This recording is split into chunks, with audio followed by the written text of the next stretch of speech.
Hey guys, রাজনীতিতে মমতা ব্যানার্জির যা মাথা সত্যি মানতে হবে। ওনাকে দেখে প্রত্যেককে শেখা উচিত।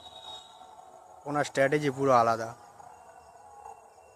উনি প্রথমে যুবসাথীর টাকা 15 আগস্ট দেবে বলছিল, তারপর সময় এগিয়ে নিয়ে এসে এপ্রিল মাসের 1 তারিখ দেবে বললো, তারপর আরও সময় এগিয়ে নিয়ে এসে অলরেডি টাকা দেওয়া শুরু করে দিয়েছে।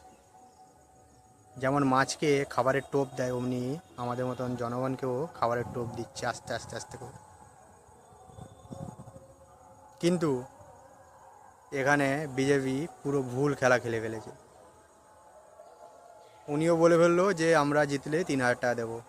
আমার যতটা ধারণা, আমার যতটা মন বলে, এখানে খেলা ভুল, স্ট্র্যাটেজি পুরো ভুল। বলা উচিত একদম হয়নি 3,000 টাকা দেওয়ার কথা।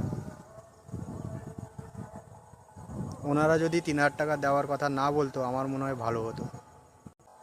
ওই টাকার কথা বলে পুরো খেলা ঘুরে গেছে। আপনারা কি বলেন? আমার তো এটাই মন বলে ভুল হয়ে গেছে বিজেপির এই কথা বলা, পুরো স্ট্র্যাটেজি ভুল।